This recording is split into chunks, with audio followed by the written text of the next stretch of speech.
And the condition that struck me here is, and forgive me if I get this wrong, because not only am I obviously not Australian, but I come from a place that organizes higher ed in a completely different way than you do.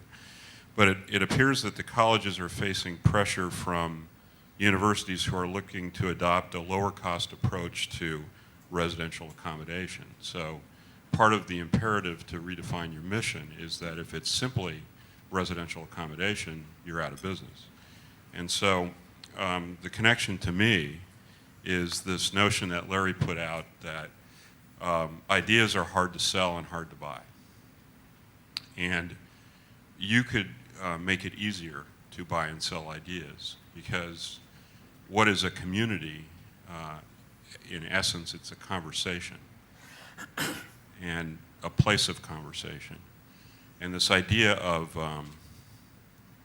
how people learn, I think, is by talking, not by listening.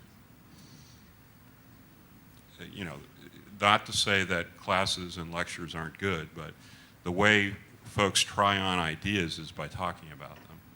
And conversation is the way in which ideas get exchanged. And so if you can be a place for ongoing conversation, the idea, so the fundamental condition is increasing uncertainty and accelerating change. And folks have said what you need is diversity and flexibility. Conditions analysis is not an episodic thing, it's an ongoing thing.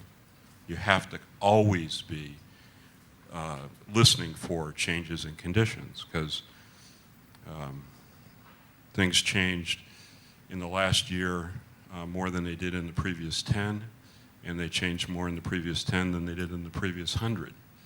And I think we're in for more. Colleges are physical spaces in local places, and where all these threads of complexity come together. Let's say you wanted to integrate housing, environmental, economic, education, energy policy. It wouldn't be through interdepartmental coordination at the federal level. It's never going to happen that way. It's going to happen by making whole places at the local level. If the colleges are part of that whole placemaking, and they're the place where idea exchange happens because there's a community of conversation, then you've got a role. I think you have to be more diverse than you are. The day kids may have more to bring to the boarders than the boarders have to offer the day kids, because they're more connected, I think, to the local community, and I think they're often working learners, so they're connected to workplaces. And I may be applying my anti-class American bias, but it seems like they're more diverse. Our throwing together of kids in colleges is much more, I think, much more of a mix master than yours, and we're better for that. So I think you got to break down your walls a bit.